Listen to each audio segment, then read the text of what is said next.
All right, guys, let's take a step back. Let's rewind. I want to talk about building your foundation. How do we reduce your risk of injury, teach you how to control your body more, get you stronger, and make sure it's transferable into your everyday life? When you garden, when you're picking up your kids, when you're running around doing X, Y, and Z, whatever errands, home repairs, you name it, this stuff is going to be transferable. It's going to make a massive difference. How do we do that?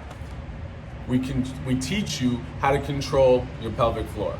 How can we teach you how to create more stability, more body control, and more strength through controlling your pelvis? If you're interested in that, I'm gonna show you exactly how. All you gotta do is swipe and check out these exercises, but I promise you, if you start to master what I'm gonna teach you here, it's going to change everything about your lifts in your everyday life. Mark my words.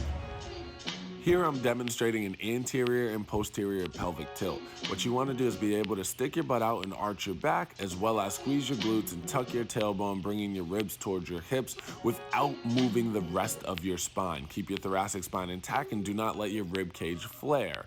That's going to be very, very important with learning control of your pelvic floor.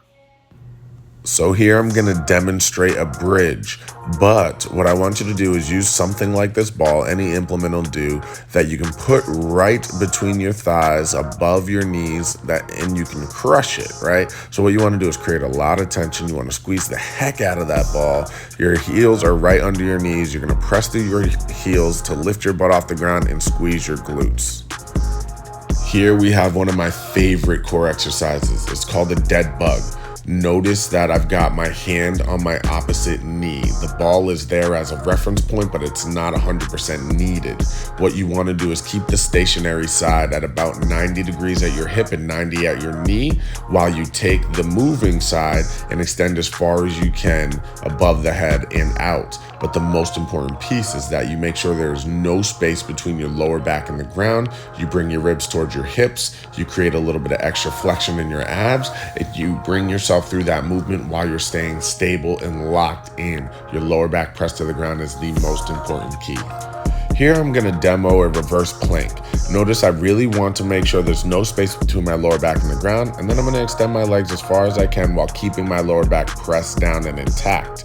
If I raise my hands above my head, this becomes a hollow body hold, and then if I begin to bring my shoulders and my head down, it increases the challenge even more. But all the while, the lower back needs to stay pressed to the ground.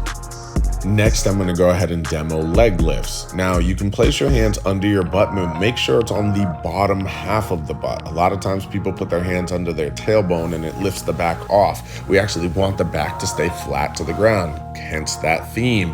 You're going to lift your legs up as high as you can and then lower them as low as you can without removing your back from the ground.